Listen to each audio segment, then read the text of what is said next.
Certaines personnes se demandent quelle est la différence entre Sister Locks et Micro Locks. En fait, Micro Locks, ça englobe toutes les locks qui ne sont pas grosses. Micro parce que c'est petit. Imaginons que je souhaite être une locticienne certifiée qui peut installer des Sister Locks, sachant que Sister Locks, c'est dans les Micro Locks. Donc, je vais suivre la formation, les cours, et ensuite, j'aurai la certification. Et surtout, le Graal, c'est d'être sur le site internet où ça regroupe toutes les personnes qui font des Sister Locks par ville, par pays, je pense même par continent.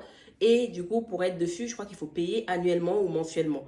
Donc déjà, il y a tout ça. Et ensuite, les Sister Locks, c'est super petit. Dans le sens où c'est vraiment plus petit que les Micro Locks. Ce que moi j'ai, c'est des Micro Locks, on les appelle comme ça, parce que ça n'a pas été installé par une locticienne certifiée Sister Locks.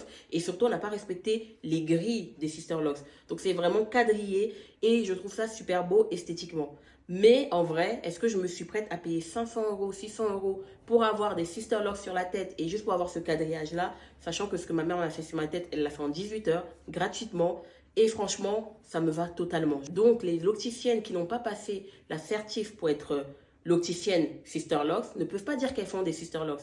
Elles sont obligées de dire qu'elles font que des micro-locks. Mais je sais que beaucoup de personnes confondent ça. Je crois que l'outil de resserrage des Sister Locks est aussi certifié dans le sens où c'est pas tout le monde qui peut l'acheter, c'est pas tout le monde qui peut l'obtenir et c'est pas tout le monde qui peut l'utiliser. Et même l'outil pour faire les Sister Locks, parce qu'il y a un outil aussi pour les faire, pour mesurer en fait la taille des Sister Locks. Bref, c'est toute une organisation, donc on peut pas dire que les Sister Locks c'est comme les Micro Locks. On va dire que les Sister Locks sont dans les Micro Locks parce que c'est petit, encore plus petit que ce que moi j'ai sur la tête, mais il faut que ça soit installé par une locticienne certifiée. Les différences que vous pouvez trouver entre Sister Locks et Micro Locks, c'est le prix. Parce que Sister Locks, c'est beaucoup plus cher que Micro Locks.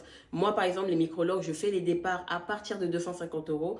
Mais les Sister Locks, je ne suis pas sûre qu'une locticienne le fait à moins de 400 euros.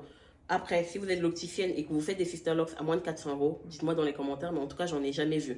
Et ensuite, pour les Sister Locks, c'est la grille à respecter. Donc, il faut vraiment bien tracer, bien faire le tracé, la taille à respecter. Quasiment toutes les locks se ressemblent, quasiment. Donc, vraiment, il y a un boulot derrière. Je trouve que les locticiennes qui font des Sister Locks, elles méritent vraiment leur prix. Vraiment. Parce que 800 dollars à passer plusieurs heures sur la tête de quelqu'un pour faire des micro locks, ça mérite son prix. En plus, ce qui diffère aussi entre Sister Locks et Micro Locks, c'est la manière d'installer. Moi, j'ai fait un départ avec des nattes. On ne peut pas appeler ça Sister Locks. Sister Locks, c'est forcément avec l'outil qui est vendu par la locticienne qui a créé le truc Sister Locks. Donc, on utilise les 4 points rotation et on passe l'outil dans les cheveux directement. Si vous voulez en savoir plus sur cette méthode-là, j'ai des vidéos là-dessus sur ma page, donc n'hésitez pas à aller voir. Mais en tout cas, voilà à peu près les différences entre Sister Locks et Micro Locks. Bien sûr, je n'ai pas tout dit, donc si vous en avez d'autres, dans les commentaires, avec plaisir.